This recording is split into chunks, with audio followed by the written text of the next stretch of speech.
What's up guys? In this tutorial, I will show you how to install and use DeepSeek AI on your mobile device.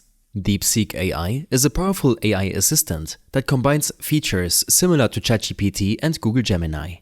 It's gaining popularity for its speed and unique functionalities, making it worth checking out. First, go to your App Store. This could be the Apple App Store or Google Play Store. Search for DeepSeek AI in the search bar. On the search results, tap on DeepSeek AI to open the app page. Read through the description and hit the download button. After the installation is complete, open the app. You will need to log in to use the service. You can sign in using your Google account, Apple ID, or create an account with another method. Once logged in, you'll be taken to the main interface of DeepSeek AI. The interface is clean and intuitive, resembling other popular AI assistants like ChatGPT. At the top left corner, you will see a menu icon. This section houses all of your previous chats, making it easy to revisit earlier conversations. At the top right, there's a plus button. Tapping it allows you to start a new chat immediately. At the bottom, you will find the main input field, where you can type your questions or commands. You can ask anything from general knowledge queries to more specific task-oriented questions.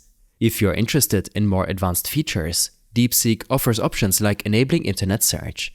This allows the AI to pull real-time information directly from the web. Keep in mind that the web search feature may take slightly longer than the standard responses, but it's useful for getting real-time data. Another interesting feature is the ability to upload files like images or documents. By clicking the plus button near the input field, you can begin uploading files for the AI to process. Though this functionality may not always be available depending on your use case. DeepSeek also includes an option to upgrade to a more advanced version, referred to as DeepThink R1. This version offers enhanced capabilities similar to a premium subscription of ChatGPT.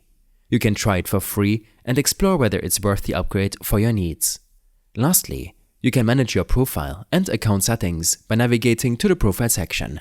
From there, you can delete chats, manage your account, or adjust settings as needed. I hope this helped you out. Leave a comment if you have any questions and see you in the next one.